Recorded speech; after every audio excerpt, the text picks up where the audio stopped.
Vote కోట్ల case మరో మలుపు తిరిగింది. ఈసారి ఏకంగా సుప్రీంకోర్టు చంద్రబాబుకు నోటీసులు ఇవ్వడం చర్చనీయాంశమైంది.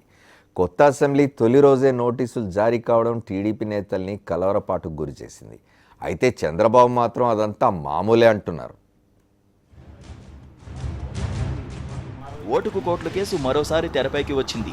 ట్రయల్ కోర్టు ఆదేశాలను కొట్టివేస్తూ హైకోర్టు ఇచ్చిన తీర్పుపై ఎమ్మెల్యే ఆర్కే సుప్రీంను ఆశ్రయించారు.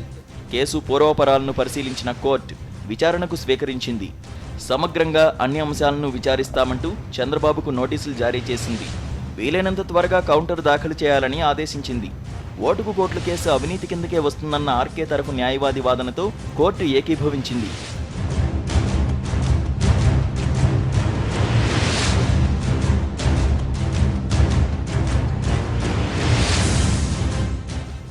తెలంగాణలో ఎమ్మెల్సీ ఎన్నికల సందర్భంగా ఎమ్మెల్యేలను కొంటూ టీడీపీ ఎమ్మెల్యే రేవంత్ రెడ్డి అడ్డంగా దొరికిపోయారు. నామినేటెడ్ ఎమ్మెల్సీ స్టీఫెన్సన్కు డబ్బులిస్తూ వీడియో టేపుల్లో బుక్ అయ్యారు. చంద్రబాబే తనను పంపించారని, తమకు అనుకూలంగా ఓటేస్తే ఎలాంటి ఇబ్బంది లేకుండా చేస్తామని రేవంత్ రెడ్డి చెప్పిన మాటలు వీడియోల్లో రికార్డయ్యాయి. ఇది అప్పట్లో సంచలనం సృష్టించింది.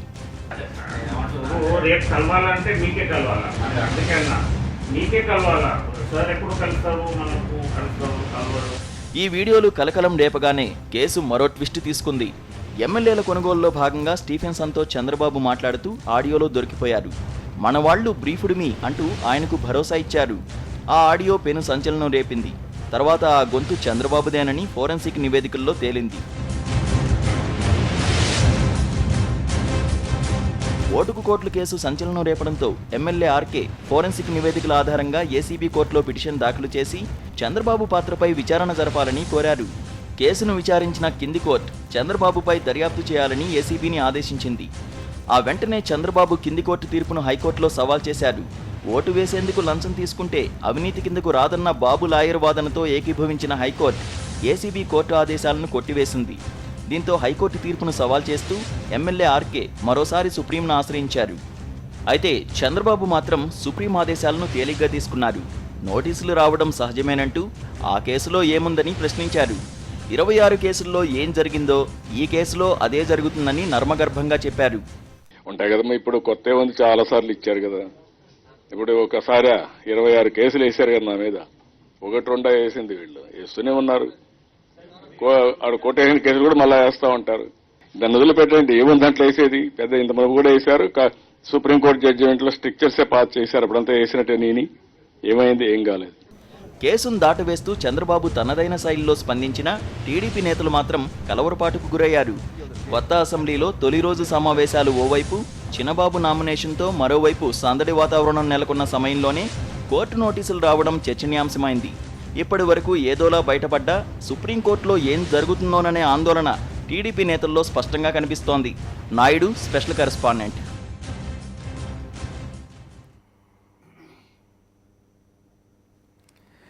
బడ్జెట్ సమావేశాలు ప్రారంభమైనాయి. ఆంధ్రప్రదేశ్ శాసనసభ బడ్జెట్ సమావేశాలు మొట్టమొదటిసారిగా నూతన తాత్కాలిక రాజధానిలో నిర్మించిన శాసనసభ ప్రాంగణంలో సమావేశాలు ప్రారంభమైనాయి. యాదృచ్ఛికమైన ఇవాళ బడ్జెట్ సమావేశాలు ప్రారంభం కావడం, మరోవైపు సుప్రీంకోర్టు ఆంధ్రప్రదేశ్ ముఖ్యమంత్రి చంద్రబాబు నాయుడు గారికి ఓటు కోట్ల కేసులో నోటీస్ ఇవ్వడం, అంటే హైకోర్టు ఇచ్చిన స్టేని తొలగించి నోటీస్ ఇవ్వడం జరిగింది. మూర్తి గారు, ఇవాళ ప్రతిపక్షం 13 రోజులు సరిపోదు శాసనసభ బడ్జెట్ సమావేశాలు ఎక్కువ రోజులు ఉండాలి. మనం ఉమ్మడి ఆంధ్రప్రదేశ్లో కూడా చూసినాం, తర్వాత తెలంగాణ శాసనసభలు కూడా చూస్తూ ఉన్నాం. బడ్జెట్ సమావేశాలు మనం ఎక్కువ రోజులు పెట్టుకోవడం, ఎందుకంటే బడ్జెట్ సంబంధించిన వ్యవహారాలే కాకుండా నిధుల కేటాయింపే కాకుండా అనేక ప్రజా సమస్యలు చర్చకు వస్తాయి అనుకుంటారు. ఈ రెండు ఎట్లా చూడాలి? అంటే ముందు ప్రథమంగా ఆంధ్రప్రదేశ్ ప్రజల్ని అభినందించాలి.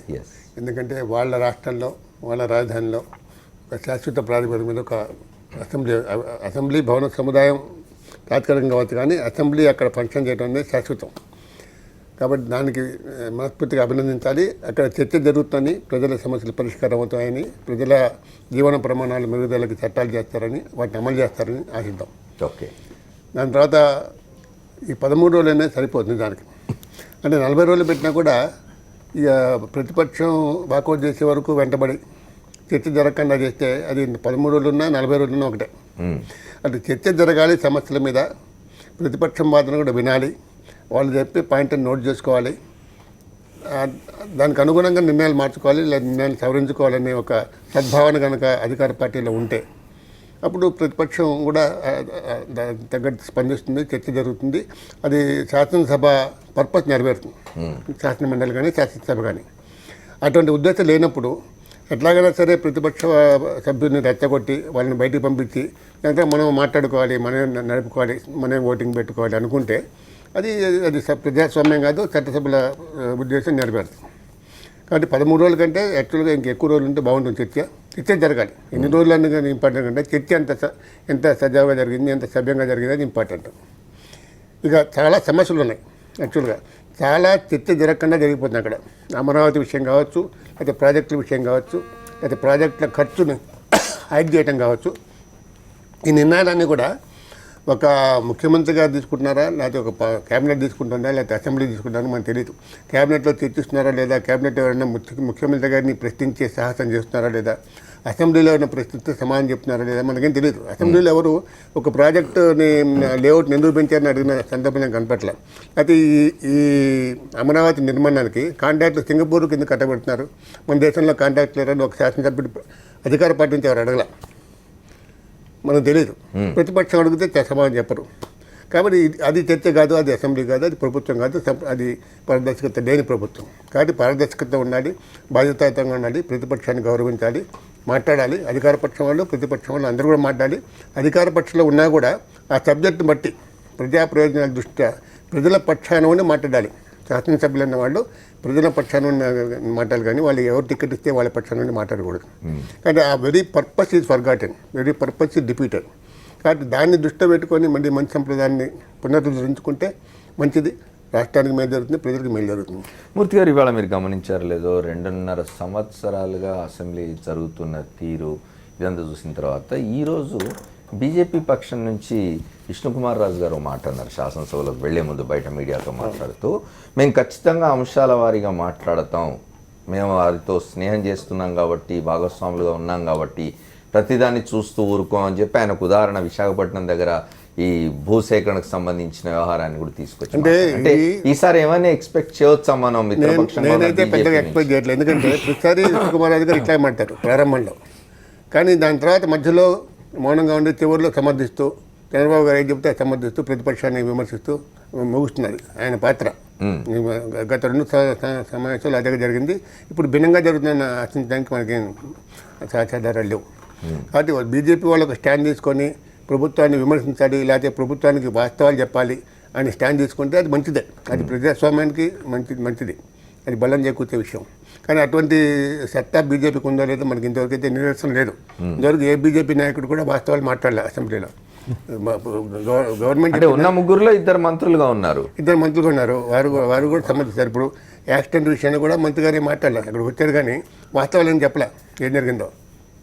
ఇప్పుడు మొన్న ఏం జరిగినా కూడా ఇక ప్రభుత్వానికి గుడ్డిగా సపోర్ట్ చేసినా కానీ శాసనసభలో ప్రశ్నించిన సందర్భం అయితే నాకు కనపడలేదు. బయట పెద్ద వీర్రాజు గారు వాళ్ళు సమర్థిస్తున్నారు, కానీ వాళ్ళు అధికార పక్షానికి, అధికార బృందానికి, అధికార వర్గానికి సంబంధించిన వాళ్ళు బీజేపీలో వాళ్ళకు ప్రతిపక్షం కింద లెక్క. బీజేపీలో అధికార పక్షం అంటే ఎవరైతే పదవుల్లో ఉన్నారో వాళ్ళు ఎవరు మాట్లాడరు. అది బీజేపీ దౌర్భాగ్యం, మనకు సంబంధం లేదు. ఇవాళ ఇంకొకటి మనం అంటే లీకులు చూసినాం. ఇప్పుడు 1 సంవత్సరం పాటు ఒక శాసనసభ్యురాల్ని, ప్రతిపక్ష శాసనసభ్యురాల్ని సస్పెండ్ చేసి ఇవాళ సభలోకి వెళ్ళి మళ్ళీ రేపు మళ్ళీ 1 సంవత్సరం సస్పెండ్ చేస్తారని ఇది ఎట్లా అని కొన్ని పత్రికల్లో వచ్చింది. ఇంకో సంవత్సరం సస్పెండ్ చేయమని రికమెండ్ చేస్తారు. ఇంకో ఇష్యూ మీద ఫిర్యాదు వచ్చింది, దాని ప్రివిలేజ్ కమిటీ ఇప్పుడు ఒక శాసనసభ్యురాలు రోజా గారిని సహించలేకపోతే ఆవిడ ప్రజెన్స్ని సహించలేని పరిస్థితిలో స్పీకర్ గారు కానీ, ముఖ్యమంత్రి గారు కానీ, లేకపోతే అధికార పార్టీ శాసనసభ్యులు కానీ ఉంటే మనం ఏం చేయలేము. అది వాళ్ళ బలహీనత, అది వాళ్ళ అభద్రతాభావం. అది ఇప్పుడు ఒక శాసనసభ్యురాలు ప్రశ్నిస్తుంటే సహించలేకపోతే ఏం చేయగలము? ఇక దాన్ని అంత అడ్డంగా సస్పెండ్ చేస్తే దానికి ఎవరు చెప్తారు దానికి? సార్, ఇవాళ ప్రతిపక్ష నాయకుడు మాట చెప్పినారు సార్. సుప్రీంకోర్టు ఇవాళ చంద్రబాబు నాయుడు గారికి నోటీసులు జారీ చేయడం మీద, సుప్రీంకోర్టు నోటీసులు జారీ చేయడం అనేది చాలా చిన్న విషయం కాదు అది అన్నారు. కానీ ముఖ్యమంత్రి గారు అదేం పెద్ద ఇష్యూ కాదని అంటున్నారు. అంటే ఆయన దృష్టిలో పెద్ద ఇష్యూ కావచ్చు. అంటే ఇప్పటికి 26 కేసులు పెట్టినారు, నా మీద ఏమవుతుంది అంటే 26 కేసుల్లో ఏ ఒక్క కేసు కూడా పూర్తిగా విచారణ జరగలేదు. విచారణ జరగకుండా స్టేలు తెచ్చుకున్నారు. కనీసం 2 కేసులో ఒక్క కేసు విచారణ పూర్తిగా జరిగి తను నిర్దోషి అని నిరూపించుకుంటే బాగుండేది. అది కాకుండా విచారణ జరగలేదు కాబట్టి నేను నిర్దోషి అంటే అది కాదు కదా. విచారణ జరిపి నిర్దోషం జరిగితే శబాష్ అంటాం మనం. కానీ విచారణ జరగకుండా స్టేలు తెచ్చుకుంటే అది నిర్దోషిత్వం నిరూపించినట్టు కాదు కదా. కాబట్టి ఇది కూడా సుప్రీంకోర్టు నోటీస్ ఇవ్వటం అంటే అది ఎక్కడి నుంచి ఎట్లా మంది చూడండి. అసలు ఒక ముఖ్యమంత్రి ఇంకో ముఖ్యమంత్రి మీద స్టింగ్ ఆపరేషన్ చేసి సాక్ష్యాధారాలు సేకరించి టీవీలకి రిలీజ్ చేసి దాంతో వాళ్ళిద్దరు రాజీపడి ఏసీబీ మధ్యలో కొంతకాలం స్తబ్దుగా ఉండిపోయింది. అదే ఏసీబీని ఇన్వెస్టిగేట్ ప్రొసీడ్ కావద్దని చెప్పి కేసుల్లో కూడా మళ్ళీ అడ్డంగా వాదించి అంటే ఆంధ్రప్రదేశ్ ముఖ్యమంత్రికి అనుకూలంగా వైఖరి తీసుకుని. కానీ ఈ మధ్య మనం అంటే ఏంటి చట్టం వాళ్ళిద్దరి మధ్య ఒక సంబంధాలకి పనికొస్తుందా? చట్టం ఒక ముఖ్యమంత్రి చేతిలో ఆయుధంగా పనికొస్తుందా? అది ఇద్దరు ముఖ్యమంత్రుల మధ్య సంధికి పనికొస్తుందా? చట్టం వాళ్ళు ఇష్టం వచ్చేది మారుతుందా? దానికి ఒక పద్ధతి ఉండాలి కదా. అది సార్, ఒక వారం క్రితం మనం మీడియాలో చూసినాము, దీనికి సంబంధించిన ఈ కేసుకు సంబంధించిన ఒక అడిషనల్ ఛార్జ్ షీట్ తెప్పించుకొని గవర్నర్ రిపోర్ట్ తీసుకువెళ్ళినారు ఢిల్లీకి. సో దాని ప్రభావం ఏమైనా ఉంటుందా వీటన్నిటి మీద? మళ్ళీ ఒకసారి ఈ కేసు మళ్ళీ ఛార్జ్ షీట్ దాఖలు చేసే ముందు ఆయన యాక్చువల్గా ఆయన చేసింది ఏంటంటే ఛార్జ్ షీట్ను చూశాడు. ఆయన ఒకరోజు ముందు తెప్పించుకున్నారు దాఖలు చేయడానికి ముందు, అంటే డ్రాఫ్ట్ ఛార్జ్ షీట్ని. ఆయన ఢిల్లీ తీసుకోవారో లేదో మన ఊహ కానీ మనకు తెలియదు. ఆయన జనానికి ఢిల్లీ తీసుకోబోక్కల ఫోన్లో కూడా చెప్పచ్చు, ఫ్యాక్స్లో పంపించచ్చు. ఓకే, మనం మిగతా పెద్దలతో కూడా మాట్లాడడం ఒక షార్ట్ బ్రేక్ తీసుకొని వస్తాం.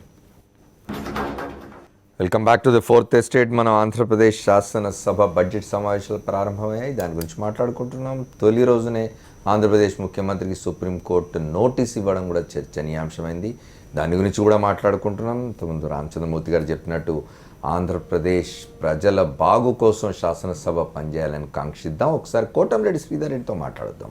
వైఎస్ఆర్ కాంగ్రెస్ పార్టీ శాసనసభ్యులు శాసనసభ దగ్గరలో ఉన్నారు, ఇవాళ శాసనసభ సమావేశాలకు కూడా వెళ్ళినారు ఆయన. శ్రీధర్ రెడ్డి, చెప్పండి, ఏం జరుగుతోంది శాసనసభలో? 13 రోజులే బడ్జెట్ సమావేశాలు జరగబోతున్నట్టుగా ఉన్నాయి. 13 రోజుల గురించి మాట్లాడుకునే ముందు ఒక ముఖ్యమైనటువంటి అంటే నాలో కలిగినటువంటి ఒక భావోద్వేగాల గురించి ఒక మాటలో చెప్తాను అమర్ గారు. ఈరోజు ఆ శాసనసభకి హాజరైన తర్వాత ఆ యొక్క ప్రాంగణం చూసిన తర్వాత నిజంగా నాకు తీరని ఆవేదన కలిగింది. ఎందుకంటే అమర్ గారు, మనకి 10 ఏళ్ల పాటు ఉమ్మడి రాజధాని అవకాశం ఉంది. 10 ఏళ్ల పాటు మన ఉమ్మడి రాజధానిలో ఉండి శాశ్వతంగా రాజధాని, అసెంబ్లీ అన్నీ అప్పుడు కట్టుకోవచ్చు, రాష్ట్రాన్ని మొత్తం కూడా సరి చేసుకోవచ్చు. కానీ ఈరోజు అర్ధాంతరంగా ఉన్నపళంగా హడావుడిగా వచ్చి ఒక తాత్కాలిక అసెంబ్లీ 100 కోట్ల ఖర్చు పెట్టి ప్రజాధనాన్ని దుర్వినియోగం చేస్తూ కట్టుకోవాల్సి వచ్చింది. దీనికి కారణం ఏంటి? చంద్రబాబు నాయుడు గారు ఓటు కోట్ల కేసులో ఇరుక్కోబట్టి ఆ కేసులో ముద్దాయి కాకుండా ఉండాలంటే తెలంగాణ ముఖ్యమంత్రి కేసీఆర్ గారు జారీ చేసిన హెచ్చరికలు, కేంద్ర ప్రభుత్వం వీరిద్దరి మధ్యలో చేసిన రాజీ ఉన్న పళంగా నువ్వు ఇక్కడి నుంచి వెళ్ళిపోవాలని చెప్పని కేవలం చంద్రబాబు నాయుడు గారు చేసినటువంటి తప్పుకి వారు కేసుల్లో నుంచి బయటపడేదానికి ఆంధ్ర రాష్ట్రానికి సంబంధించిన కొన్ని 100 కోట్ల రూపాయల డబ్బులు వృధా చేస్తూ హడావుడిగా అర్ధాంతరంగా తాత్కాలిక అసెంబ్లీ నిజంగా రైతుల ఆవేదనతో చూదని గుర్తుకొచ్చిన తర్వాత నిజంగా బాధేసింది. అయితే ఏది ఏమైనా కానీ రైతులు సంతోషంగా భోజనం పెడుతున్నాను రమ్మని ఆహ్వానించారట కదా అమర్ గారు. మీకు తెలుసా, రైతుల భోజనం అని తెలుగుదేశం పార్టీ అనుకూల మీడియాలో వార్త వచ్చింది. ఆ ఇన్విటేషన్ మాకు ఇచ్చింది ఎవరో తెలుసా? తెలుగుదేశం పార్టీ ఎమ్మెల్యే శ్రవణ్ కుమార్ గారు. ఓకే, వారు ఇచ్చింది, వారు ఆహ్వానించింది. ఓకే, అంటే నిజంగా అమర్ గారు, అయితే ఎట్టకేలక ఆ శాసనసభలో అడుగుపెట్టే ముందు నేను ఒకటి కోరుకున్నా, మీడియా పాయింట్లో కూడా చెప్పా, భగవంతుని కూడా కోరుకున్నా, కనీసం ఈ శాసనసభ నూతన శాసనసభ తొలి రోజు గత 3 ఏళ్లుగా అధికార బలంతో మందబలంతో ఏదైతే తెలుగుదేశం పార్టీ ఈసారి అధికారంలో వచ్చిన తర్వాత చరిత్రలో ఎప్పుడు లేని విధంగా ప్రతిపక్షం గొంతుక, ప్రజల గొంతుక నొక్కేసే పద్ధతులకి స్వస్తి పలికి గవర్నర్ గారి నోటి వెంట కూడా ఒక స్వచ్ఛమైనటువంటి ప్రసంగం, వాస్తవాలతో కూడుకున్నటువంటి ప్రసంగం, ఆంధ్రప్రదేశ్ భవిష్యత్తు దశ దిశ నిర్దేశించే ప్రసంగం ఉంటుందని భావించా. కానీ తొలి రోజే నా ఆశ నిరాశ అయింది. గవర్నర్ గారి నోటి వెంట ఈ రాష్ట్ర ముఖ్యమంత్రి చంద్రబాబు నాయుడు గారు ప్రసంగించినటువంటి ఆ యొక్క మాటలు, వారి వెంట వారి చేత మాట్లాడించిన మాటలు చూస్తే నిజంగా ఒక వెన్నుపోటు ప్రసంగం. తేల్చి చెప్పారు. ఈరోజు ప్రత్యేక హోదా రాదు అని గవర్నర్ నోటి వెంటే తేల్చి చెప్పారు. ప్రత్యేక హోదా వల్ల పెద్ద ఉపయోగం లేదని కూడా తేల్చి చెప్పారు. ఈరోజు అమర్ గారు చంద్రబాబు నాయుడు గారిది నోరా తాటిమట్ట నాకైతే అర్థం కావట్లేదు. కానీ ఈ ఆంధ్రప్రదేశ్కి ప్రత్యేక హోదా గురించి చెప్పింది వెంకయ్య నాయుడు గారు, చంద్రబాబు నాయుడు గారు. ఎన్నికల ప్రచార సభల్లో మాకు ముఖ్యమంత్రి హోదా ఇవ్వండి, ప్రధానమంత్రి హోదా మాకు ఇవ్వండి, మేము ప్రత్యేక హోదా ఇస్తామని చెప్పారు. ప్రజలు నమ్మారు, వాళ్ళ హోదాలు వాళ్ళకి ఇచ్చారు. ఈరోజు 3 ఏళ్లుగా అడుగడుగున 2 అడుగులు ముందుకి 6 అడుగులు వెనక్కేస్తూ మాట మారుస్తూ ఎట్టకేలకి వెన్నుపోటు ప్రసంగాన్ని ఈరోజు ఏదైతే ఆంధ్రప్రదేశ్లో ఉండే కోట్లాది మంది ప్రజల్ని వెన్నుపోటు పొడిచే విధంగా, భవిష్యత్తుని కాలరాసే విధంగా, ప్రజల మనోభావాలు దెబ్బతీసే విధంగా ఒక ప్రత్యేక హోదాని తేల్చి చెప్పినటువంటి చూసిన తర్వాత నాకు అనిపించింది, చంద్రబాబు నాయుడు గారు భావించారేమో వెన్నుపోటు తనకు బాగా జీవితంలో కలిసి వచ్చింది. ఆ రోజు రామారావు గారిని వెన్నుపోటు పొడిచి ముఖ్యమంత్రి అయ్యాను, ఈరోజు చాలా కాలం ముఖ్యమంత్రిగా ఉండాలంటే ప్రజలు వెన్నుపోటు పొడిస్తే బాగుంటూ ఆలోచన చేశారేమో. అయితే ఏది ఏమైనా నాకు సంతోషం ఏంటంటే, ఒకే ఒక సంతోషం ఏంటంటే, చంద్రబాబు గారికి ఆ రైతుల ఉసురు తగిలిందో, లేకుంటే చంద్రబాబు గారి కుమారుడు లోకేష్ గారి లెగ్గు ప్రభావమో, లోకేష్ గారు అడుగుపెట్టి నామినేషన్ వేసి వ్యక్తులకు ముందే అసెంబ్లీ ప్రారంభమయ్యి కాకముందే 11 గంటల 6 నిమిషాలకి అసెంబ్లీ ప్రారంభమైతే 11 గంటల 10 నిమిషాలకి చంద్రబాబు నాయుడు గారు చాలా కాలంగా తప్పించుకుంటూ వస్తూ స్టేలు తెచ్చి తాను తప్పు చేశాడు కాబట్టి స్టేలు తెచ్చి తప్పించుకుంటూ వస్తున్నటువంటి ఆ ఓటుకు నోట్లు కేసు విషయంలో సుప్రీంకోర్టు ఏదైతే నోటీసులు జారీ చేసిందో, ఎట్టకేలకి ఆ రైతుల ఉసురు కావచ్చు, లేకుంటే లోకేష్ గారి లెగ్ ప్రభావం కావచ్చు, మా చంద్రబాబు నాయుడు గారికి నిజంగా కష్టకాలం ప్రారంభమైందని చెప్పి మాత్రం నాకు అనిపించింది. ఖచ్చితంగా సుప్రీంకోర్టులో న్యాయం జరుగుతుంది అనే విశ్వాసం నాకు ఉంది. ఓకే శ్రీధర్ రెడ్డి గారు మళ్ళీ వస్తాను. ఒకసారి శర్మ గారితో మాట్లాడి అట్లాగే రామకోట గారితో మాట్లాడి. శర్మ గారు అంటే శాసనసభ ఇవాళ ప్రతిపక్ష నాయకుడు మాట చెప్పినారు, బయట 1500 రూపాయలు ఎస్ఎఫ్టీకి నిర్మాణం జరిగిందా దీనిలో 10,000 రూపాయలు ఎస్ఎఫ్టీ చొప్పున శాసనసభ ఖర్చు పెట్టినారు. ఇప్పుడు కోటమిరెడ్డి శ్రీధర్ రెడ్డి కూడా చెప్తున్నారు 100 కోట్ల రూపాయలు ఉమ్మడి రాజధానిలో ఉండగా 100 కోట్ల రూపాయలు వృధా అయింది, అది తాత్కాలిక రాజధాని. ఈ శాసనసభ ప్రారంభమైన స్థితి, దాని ప్రారంభమైన పద్ధతి, మామూలుగా బడ్జెట్ సమావేశాల్లో ఉభయ సభలను ఉద్దేశించి గవర్నర్ గారు ప్రసంగించిన తర్వాత ముఖ్యమంత్రి గారు దాని కొనసాగింపుగా మాట్లాడడం ఇక్కడ చూడం మనం. అంటే మొదట రామచంద్రమూర్తి గారు ఒక మాట అన్నారు, మొట్టమొదట హైదరాబాద్ నుంచి వెళ్ళిపోయినందుకు సంతోషం అదే అని. హైదరాబాద్ నుంచి వెళ్ళిపోయినందుకు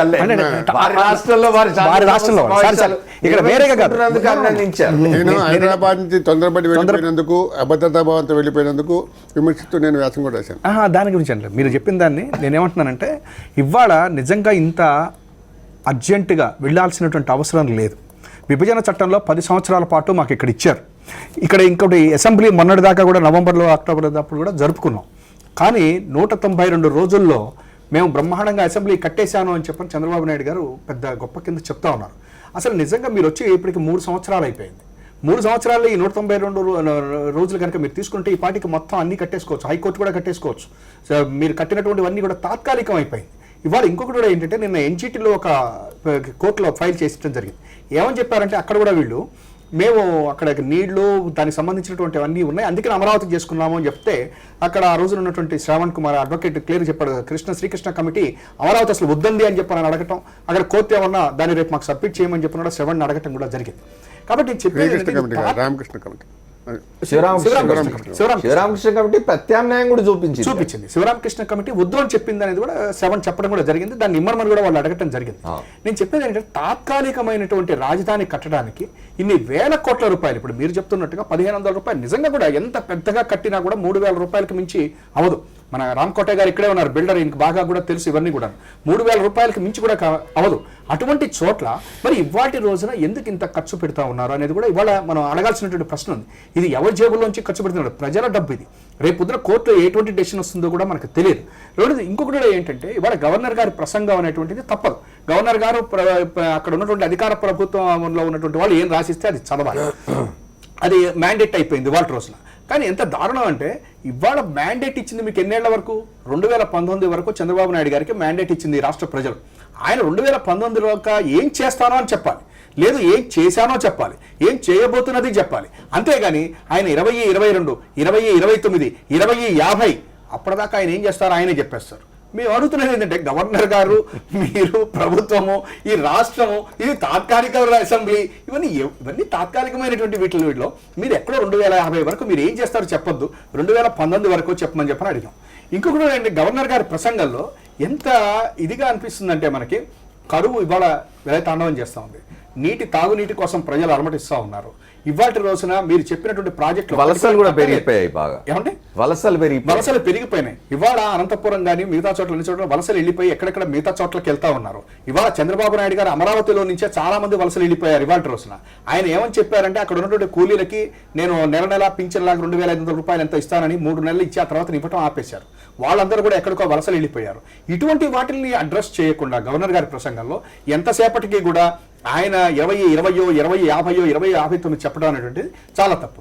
రెండోది ఇవాళ రోజున ఒకటి మాత్రం నిజం, పాపం ఆయన నిజంగా ఈ వాస్తువు ఇవన్నీ కూడా ఒకప్పుడు ఆ తెలుగు సినిమాల్లో చూపించినట్టు వ్యతిరేకంగా కూడా ఏమన్నా ఉంటుందేమో అని తెలియదు. ఎందుకంటే ఇప్పుడు మన కోటంరెడ్డి గారు చెప్పినట్టుగా అదేమన్నా వెనక్కి తిరిగిందేమో అని కూడా అనిపిస్తూ ఉంది నాకు. ఎందుకని చెప్పండి, మీరు చూడండి, మోడీ గారు వచ్చి ఓపెన్ చేశారు, ఈ రోజు వరకు అక్కడ ఏమీ జరగలేదు.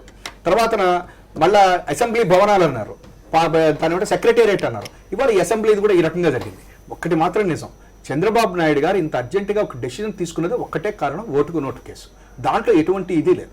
ఇంకొకటి ఏంటంటే ఓటుకు నోటు కేసు రాగానే అక్కడ ఉన్నటువంటి మంత్రులందరూ కూడా ఒక మాట చెప్పారు, సెక్షన్ 8 అమలు చేయండి, సెక్షన్ 8 అమలు చేయండి, మేము అక్కడి నుంచే పరిపాలన చేస్తాం, 10 సంవత్సరాలు మేము అక్కడే ఉంటాం అని చెప్పినటువంటి వాళ్ళు 10 సంవత్సరాలుగా ఇంకెక్కువ కాలం కూడా ఉంటాం, ఇంకా ఎక్కువ కాలం అన్న మంత్రులున్నారు అన్నటువంటి వాళ్ళు ఒక్కసారిగా వెనక్కి వెళ్ళారు. వెళ్ళినందుకు కూడా మేమేమి ఇది చేయట్లేదు, నిజమే మీరు పరిపాలన. మీరు అక్కడ కనుక చూస్తే ఇప్పుడు మీరు చూపిస్తున్నటువంటి వాటిల్లో కూడా అక్కడ అసలు ఎటువంటి ఫెసిలిటీస్ లేవు, అది లేకుండా ఆ బురద వాటిల్లో నుంచే మీరు ఇవాళ అర్జెంటుగా మీరు వెళ్ళి కట్టాల్సినటువంటి ఇది కూడా లేదు నిజానికి. సరే కట్టారు, ఇప్పుడు అందరూ వెళ్ళారు. వెళ్ళిన తర్వాత ఇంకా ప్రతిపక్ష నాయకుడు అక్కడ ఉన్నటువంటి కొంతమంది ఎమ్మెల్యేలు కూడా చెప్పడం జరిగింది, ఏమనంటే చాలా క్యారిడార్స్ ఇవన్నీ కూడా చాలా నేరోగా ఉన్నాయని చెప్పని, వాళ్ళకి ఇచ్చినటువంటి రూమ్స్ అన్ని కూడా చాలా చిన్నగా ఉన్నాయని చెప్పని కూడా చెప్పడం జరిగింది. ఇంకొక ఆయన అయితే బాగా ఉంది, చాలా హాయిగా ఉంది, లోపల నిద్రపోవడానికి కూడా బాగుంది అని చెప్పని ఎవరో ఒక అసెంబ్లీ ఆయన చెప్పడం కూడా జరిగింది. కాబట్టి ఇవన్నీ చూసిన తర్వాత అనిపిస్తుంది ఏంటంటే చంద్రబాబు నాయుడు గారు ఇప్పటికైనా కూడా తెలుసుకోవాల్సింది ఒకటి ఉంది, ఎదుటి వాళ్ళకి చెప్పేటందుకే నీతులు కాదు, మనం కూడా కొంత ఆచరించాలి అని ఆయన చేస్తే బాగుంటుంది. ఎందుకంటే ఇవాళ is a senior politician in Andhra Pradesh. ఏమవుతుంది అంటారు, సుప్రీంకోర్టు నోటీస్ వస్తున్నాను సార్, ఎంత పెద్ద చెట్టు అయినా కూడా ఒక చిన్న గాలివానికి పడిపోయిందని ఇది మన నీతి చెప్తా ఉంది. అట్లాగే 28 కేసులు, 26 కేసులు, 18 కేసుల్లో బయటకు వచ్చారని అన్నారు, కానీ ఈ కేసు బయటకు వచ్చానని 26 కేసులు పెట్టారు, ఏమైంది అంటున్నారు. ఏమైందంటే అన్నింటిలోనూ స్టేలు వచ్చినాయి, కొన్నింటిలో టెక్నికల్ గ్రౌండ్స్లో ఆయన బయటకు రావడం కూడా జరిగింది. వాటన్నింటిని ఆయన నేను నిప్పుని అని చెప్పుకోవడం కూడా జరిగింది. కానీ ఈ కేసు ఎందుకో చూడబోతా ఉంటే ఇదేదో కొంచెం ఇబ్బంది పెట్టేటట్టుగానే ఆయన కనిపిస్తూ ఉంది. అయితే ఇవాళ ఆయన చాలా ఈజీగా మాట్లాడారు, ఏమనంటే ఏముంది నా మీద వేశారని అన్నారు, కానీ నిజానికి అట్లాంటిది ఏమీ ఉండదు. కేసులు, కోర్టులు చాలా జాగ్రత్తగా ఉండాల్సినటువంటివి. ఎందుకని చెప్పంటే ఇదేదో అప్పుడేదో సైకిల్ గుర్తు లాగేసుకుని, లేకపోతే ఎన్టీ రామారావు గారి దగ్గర నుంచి ఆ పార్టీ లాగేసుకున్నంత తేలికగా ఇది అవుతుందని ప్రజలు అనుకోవట్లేదు. కాబట్టి ఇవాళ ఒక్కటి మాత్రం నిజం, ఈ కేసులో చంద్రబాబు నాయుడు గారు ఇప్పటికైనా కూడా అసలు నిజంగా ఏం జరిగింది అనేటువంటిది ప్రజలకి చెప్పేసేయాల్సినటువంటి అవసరం అయితే ఉన్నది. ఇంకొకటి కూడా ఉందండి, ఇవాళ అక్కడ ఉన్నటువంటి అమరావతిలో ఉన్నటువంటి వాళ్ళందరికీ కూడా ప్లాట్ల కేటాయింపులు ఇవన్నీ కూడా చేసేశారు. ఇందాక కూడా ఇంకొక చోట కూడా నేను చూశాను, వాళ్ళందరికీ రైతులందరూ కూడా వీళ్ళందరికీ కూడా విందు ఏర్పాటు చేశారట. ఆ విందు ఏర్పాటు రైతులు ఎందుకు చేస్తారంటే చెప్పారు, శ్రీధర్ రెడ్డి చెప్పారు, ఎవరు ఆహ్వానించారంటే అక్కడ ఉన్నటువంటి రైతులు లేరు. శ్రావణ్ కుమార్ గారని ఆయన ఎమ్మెల్యే గారు ఆశించారని ఆ ఇన్విటేషన్ అవన్నీ కూడా ఆయన వేశాడు అనేటువంటిది ఉంది. అంటే ఏంటి, నిజంగా అక్కడ ఉన్నటువంటి వాళ్ళకి కాదు, రైతులకి ప్లాట్లు ఏమి ఇచ్చారు, మీరు ఏ రకంగా ఇవాళ వరకు వాళ్ళకి ఇవ్వాల్సినటువంటివన్నీ మీరు ఇస్తున్నారా లేదా, మీరు ఏ నిబంధనలు అయితే చెప్పారో వాటిని అమలుపరుస్తున్నారా. దానికి సంబంధించి ప్రతిపక్ష నాయకులు చాలా డయాగ్రామ్స్ తో సహా చూపించినారు, ఎవరెవరికి ఎట్లాంటి ప్లాట్లు ఇచ్చినారు, అధికార పక్షానికి సంబంధించిన చాలా గొప్ప. రైట్, అంటే అదనమాట మేనేజ్మెంట్ అంటే, అదనమాట మ్యానిపులేషన్. దాని మీద భరోసా ఉంటుంది కాబట్టి చంద్రబాబు నాయుడు గారు ఏమనుకుంటున్నారంటే ఈ కేసులో కూడా బయటపడతాను అనుకుంటున్నారు. రైట్ సార్, మనం రామకోటే గారితో మాట్లాడదాం. రామకోటే గారు, ప్రభుత్వం, ఆంధ్రప్రదేశ్ ప్రభుత్వం 2050 వరకు ప్రోగ్రామ్ ఇచ్చేసినట్టుంది వాళ్ళ గవర్నర్ ప్రసంగంలో, అట్లా చూస్తారు. ఇది ఏదైనా ఒక ప్రభుత్వం వాళ్ళ ఒక అభివృద్ధి కార్యక్రమాలకు సంబంధించింది, వాళ్ళ యొక్క దీన్ని కనుక ప్రొజెక్షన్ కనుక చెప్పడంలో ఎటువంటి తప్పు లేదు. ఇది 2050 వరకు ఇచ్చినా 2100 వరకు ఇచ్చినా కూడా ఇదేం తప్పేం కాదు, దీంట్లో ఉన్నటువంటి నష్టం ఎటువంటిది లేదు. కాకపోతే ఏంటంటే 2019 శర్మ గారు ఇందాక చెబుతున్నారు ఏదో మాటలో 2019 వరకు అంటే చేసిన అభివృద్ధి మీకు కాంగ్రెస్ పార్టీ వాళ్ళకి కనపట్టలేదా? చేస్తుంది 33,000 ఎకరాలను సేకరించి అక్కడున్న రైతులు ఏమీ చేయలేదని అంటున్నారు. రైతులు మొన్న ఢిల్లీలో ప్రధానమంత్రి గారిని కలిశారు. రావడానికి వచ్చి మేము చాలా సంతోషంగా ఉన్నామండి, మాకు చాలా ఆనందంగా ఉందని చెప్పారు. వారికి గోకరాజు గంగరాజు గారి ఇంట్లో నేను కూడా డిన్నర్ లంచ్కి వెళ్ళాను. వెళ్ళినప్పుడు రైతులందరూ ప్రత్యేకంగా బస్సులో వచ్చి మేము చాలా సంతోషంగా ఉన్నామండి, మాకు చాలా బాగుంది, ఇక్కడ కంఫర్టబుల్గా ఉన్నామండి. హైదరాబాద్కి వెళ్ళారండి. ఏమండి హైదరాబాద్ మేము పట్టుకెళ్ళిన వాళ్ళందరూ వాళ్ళే వచ్చారు. హైదరాబాద్ నుంచి మేము పట్టుకున్నాం. విజయవాడ నుంచి ఫ్లైట్ ఎక్కి వాళ్ళు ట్రైన్లో ప్రత్యేకంగా కొంతమంది వచ్చారు. ఒక 150 మంది రైతులు వచ్చారు. వచ్చి ప్రధానమంత్రి గారిని కలిశారు.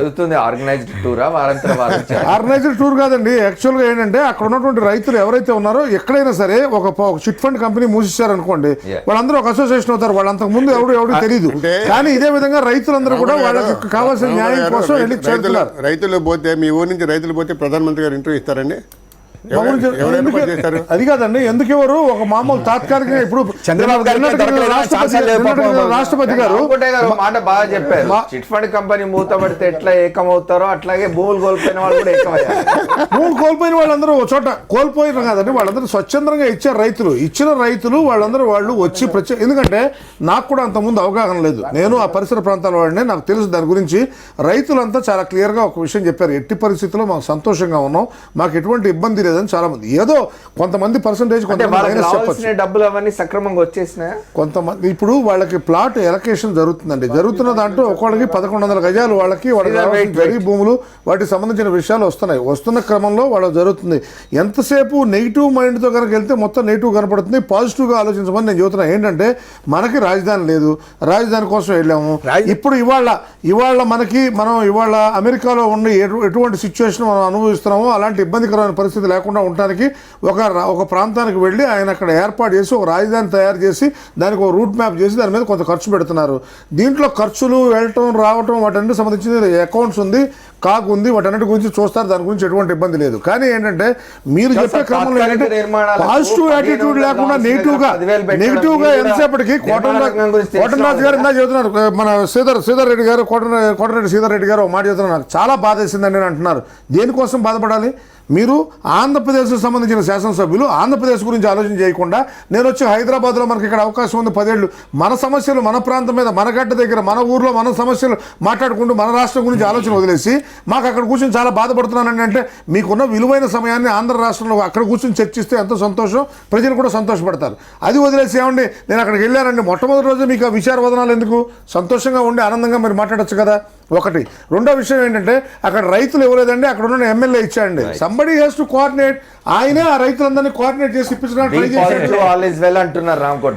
నేను ప్రభుత్వాన్ని సమర్థించట్లా. ఒక విషయం, మన రాష్ట్రంలో ఒక తొలి అడుగు ముందుకు పడుతున్నప్పుడు ఆ తొలి అడుగును మీరు ఎందుకు చేస్తున్నారు? తొలి అడుగుని మనం ఎందుకు పాజిటివ్గా తీసుకోకూడదు? ఇప్పుడు అక్కడ కూర్చోడానికి ఎవరు పర్మనెంట్గా ఈ ప్రపంచంలో ఈ మానవ వృక్షంలో 70 ఏళ్ళు 80 ఏళ్ళు బతికే వృక్షంలో ఉంటారు, వెళ్ళిపోతూ ఉంటారు, వస్తుంటారు, కొత్త వాళ్ళు వస్తుంటారు, పోతూ ఉంటారు. ఇదన్నీ కామన్గా ఉండేటువంటి వ్యవహారం. ఈ జరిగే క్రమంలో ఎవరైనా వచ్చి కూర్చోవచ్చు ఆ రాజధానిలో. రేపు పొద్దున కొత్త వాళ్ళకి ఇబ్బంది లేకుండా వాళ్ళు ఒక రాజధాని ఏర్పాటు. గురువుగారు ఏం చెప్పారు? యాక్చువల్గా మనకి రామచంద్రమూర్తి గారు ఏం చెప్పారు? రాజధాని అక్కడ కట్టడం వెళ్ళటం సంతోషకరం. ఇది పాజిటివ్ యాటిట్యూడ్.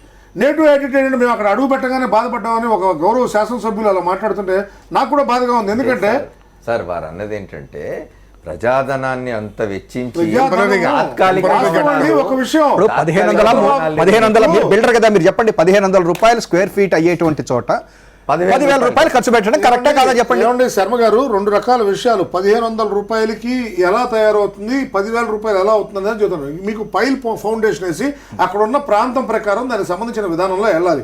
మీకు దరిదాపుగా 40 అడుగుల కిందకి వెళ్ళి పైల్ ఫౌండేషన్ వేసి బిల్డింగ్ కట్టాలంటే it cannot be possible for ఊరినే మీకు ఏదో 1500 2,000 రూపాయలకు రాదు. ఇది అందులో చోట రాజధాని 80 సంవత్సరాలు అంటే మనకి ప్రదేశం ఎవరిస్తారండి? మనకి ఇచ్చిన ప్రదేశం రైతులు స్వచ్ఛందంగా ముందుకు వచ్చిన 33,000 ఎకరాలు ఎక్కడ వచ్చింది? మళ్ళీ రాష్ట్రంలో ఇంకో 30,000 ఎకరాలు చోట చాలా ఫారెస్ట్ ల్యాండ్ ఉంది, అదంతా కూడా తీసుకొని అక్కడ కట్టుకోవచ్చు కదా. తప్పకుండానండి. చర్చ కాదు, ఫారెస్ట్ ల్యాండ్ కాబట్టి ఇప్పుడు దాని మీద చర్చ ఏం లేదు. రిజర్వ్ ఫారెస్ట్ గురించి అడిగారు, దానికి మేము వేరే చోట ఉన్నటువంటి ల్యాండ్ ఇస్తామన్నారు. దానికి సంతోషంగా యాక్సెప్టెన్సీ కూడా వస్తుంది సెంట్రల్ గవర్నమెంట్ నుంచి. నేను ఏమంటున్నానంటే ఒక మంచి రాజధాని ప్రాంతంలో మనం కన్స్ట్రక్షన్ చేసినప్పుడు ప్రతిదాన్ని మనం భూతత్వంలో చూసి ఇది దీంట్లో ఏదో తప్పు ఉందనే విధానం కనుక చూస్తే కనుక బాధాకరం. నేనేంటంటున్నానంటే వివాదం ఎక్కడైతే మీరు మంచిగా చర్చించి రాష్ట్ర అభివృద్ధి కోసం చేయాలో ప్రధాన ప్రతిపక్షంగా మీరు పంపించండి. మాకు సమయం తక్కువ ఉంది కదా. శాసనసభలో చర్చ జరగనివ్వడం లేదని కదా ఏమండి ఇప్పుడు ప్రతిపక్షం బాధ. ఒక విషయం అండి, మీరందరూ మూకుమ్మడిగా మిమ్మల్ని అందరినీ ఓట్లేసి అయ్యా మీరు వెళ్ళండి అని చెప్పి ప్రతిపక్షంలో ఉన్న వాళ్ళైనా స్వపక్షంలో ఉన్న వాళ్ళైనా ఎవరైనా మీకు ఓట్లేసి అయ్యా మీరు వెళ్ళి అక్కడ కూర్చుని మాట్లాడండి అంటే మీరు టాక్అవుట్ వాకౌట్ చేస్తే ఎలాగండి? నేను వాట్ ఐ సే, మీరు అక్కడ కూర్చుని ఇష్యూస్ కన్నా ప్రాపర్ గా కన్నా తీసుకెళ్తే we definitely support. నేనే మిత్రపక్షంగా మాట్లాడలేదు, వాస్తవాలు వ్యతిరేకంగా ఇబ్బందికరం అని చెప్తాను. షార్ట్ బ్రేక్ తీసుకొని వచ్చి మాట్లాడతాను. టాక్అవుట్ వాకౌట్ చేస్తే ఎట్లా? మీరు ప్రజలు మిమ్మల్ని ఎన్నుకొని పంపించారు కదా అంటున్నారు రామకోటే గారు. మాట్లాడదాం. స్టేట్ మన ఆంధ్రప్రదేశ్ శాసనసభ బడ్జెట్ సమావేశాల గురించి మాట్లాడుకుంటాం. Sridhar, you had a point. Hello చెప్పండి బ్రీఫ్గా. చెప్పండి అమర్ గారు. మీరు ఇంతకుముందు బ్రేక్ పోయే ముందు రామకోటే గారు మాట్లాడుతుంటే యూ హ్యాడ్ ఎ పాయింట్. అంటే రామకోటయ్య గారు మాట్లాడుతూ ఉంటే వారు ఏం చెప్తున్నారంటే, ఎందుకండి బాధ, మీరు చాలా సంతోషంగా ఉండొచ్చు అని మాట్లాడారు. దానికి చెప్పాను రామకోటయ్య గారికి, అయ్యా రామకోటయ్య గారు, నా వాదన ఏమిటంటే మనకు 10 ఏళ్ళు హైదరాబాద్లో అవకాశం ఉంది, 2 శాశ్వతంగా అసెంబ్లీ కట్టుకోవచ్చు. అంటే వారంటుంది మన ప్రాంతంలో మన ప్రజల మధ్య మన సమస్యలు మనం ఒక దగ్గర కూర్చొని మాట్లాడుకోవచ్చు కదా, హైదరాబాద్ ఎందుకు ఇంకా అంటున్నారు. ఒకటి అమర్ గారు, పార్లమెంట్లో కూడా ఆంధ్రప్రదేశ్ సమస్యలు మాట్లాడుకుంటాం, ఓకే. ఈ ఓటు కోర్టుల కేసు దొరికిన దాకా తెలుగుదేశం పార్టీ మంత్రులు ఏం మాట్లాడుతున్నారు అమర్ గారు? 10 ఏళ్ళు కాదు 20 ఏళ్ళు హైదరాబాద్లో ఉంటాం అని మాట్లాడిన మాటలు వాస్తవం కదా? దానికి సమాధానం చెప్పండి వాళ్ళని. అంత హడావుడిగా పెట్టాపాట చదువుకొని దేనికి రావాల్సి వచ్చింది? ఒప్పందం ఓట్లు కోర్టు కేసులో అడ్డంగా చంద్రబాబు నాయుడు బుక్ అయ్యాడు, కేంద్ర ప్రభుత్వం రాజీ చేసింది, ఆ రాజీలో భాగంగా నువ్వు వెళ్ళిపోవాలి అర్జెంటుగా అని చెప్పి. అది చూసి కొంత మానసికంగా బాధేసింది కొంత. ఎందుకంటే ఒక 1 year 2 years టైం తీసుకోమంటే శాశ్వతం కట్టుకోవచ్చు. రెండోది, ఇందాక రామకోటయ్య గారు చెప్పారు, ఇందాక వాకౌట్లు చాకౌట్లు డాకౌట్లు అని చెప్పినది ప్రాస మాట్లాడారు. అంటే మనవాళ్ళు బ్రీఫ్డ్ మీని చంద్రబాబు గారు చెప్పినట్టు వాట్ ఐ సే అంటూ రామకోటయ్య గారు కూడా చాలా ప్రాసన ఇచ్చారు. రామకోటయ్య గారు, మేము అడిగేది కూడా ఒకటే. రామకోటయ్య గారు, ఏదైనా పాజిటివ్ కంపారిజన్ ఏంటి? ఎందుకు ఆ కంపారిజన్ చేస్తారు? ఒక్క మాట అమర్ గారు చెప్పండి. జగన్మోహన్ రెడ్డి గారు ఒక ప్రతిపక్ష నేతగా 2 నిమిషాలు మైక్ కావాలంటే జగన్మోహన్ రెడ్డి గారితో సహా ఎమ్మెల్యేలు అందరం కూడా దానికోసం మాట్లాడండి, దాన్ని ఎవరైతున్నారు గంట పాటు ఇబ్బంది పెట్టి ఆ తర్వాత మైక్ ఇస్తారు. జగన్మోహన్ రెడ్డి గారు చెప్తారు 2 నిమిషాలు అధ్యక్ష అని. జగన్మోహన్ రెడ్డి గారి ఉపన్యాసం ప్రారంభం అవుతానే 30 సెకండ్లకే మళ్ళీ మైక్ కట్ చేస్తారు, మళ్ళీ మైక్ ఇరు. ఈ లోపల కిందసారి అసెంబ్లీ సమావేశాల్లో మీరు ఎన్ని గంటలు మాట్లాడారో ఇన్ఫర్మేషన్ ఏమి లేకుండా లేదు. 13 గంటలు మాట్లాడారు ప్రతిపక్ష నాయకుడు. ఏం మాట్లాడతారండి మీరు? కోటమిరెడ్డి గారు, మీరు సమయం కావాలనుకునే విధానం దేనికోసం కావాలి, ఏం మాట్లాడుతున్నారు అన్న గౌరవం లేదు. రామకోటయ్య గారు దయచేసి మీరు మాట్లాడారు. ఒక్క నిమిషం చెప్పండి అమర్ గారు. నేనేమిటంటే 2 నిమిషాలు జగన్మోహన్ రెడ్డి గారు ప్రతిపక్ష నేతగా మాట్లాడాలంటే దానికి అడ్డం పడుతూ, దానికి అడ్డంగా తెలుగుదేశం పార్టీ మంత్రులు ఇష్టారాజ్యంగా మాట్లాడుతూ ఉంటే 2 గంటలు సమయం ఇచ్చే ఈ యొక్క శాసనసభలో ప్రతిపక్ష నేత 2 నిమిషాలు మైక్ అడిగి తీయకుంటే, 2 నిమిషాలు మైక్ కోసం మా గొంతులు పోతుంటే మేము ఏం మాట్లాడతామండి? ఏం మాట్లాడాలి? రామకోటయ్య గారు అంటున్నారు ఇక్కడి నుంచి వెళ్ళిపోవటం అక్కడ మన ప్రజల మధ్య అంటున్నారు. సరే నిజమే, మరి సెక్రటరీలో అన్ని వేల కోట్ల రూపాయలు పెట్టి ఎందుకు బాగా రిపేర్లు చేయించారండి? ఒక్క నిమిషం సార్, ఒక్క నిమిషం. ఆ లేక్ గెస్ట్ హౌస్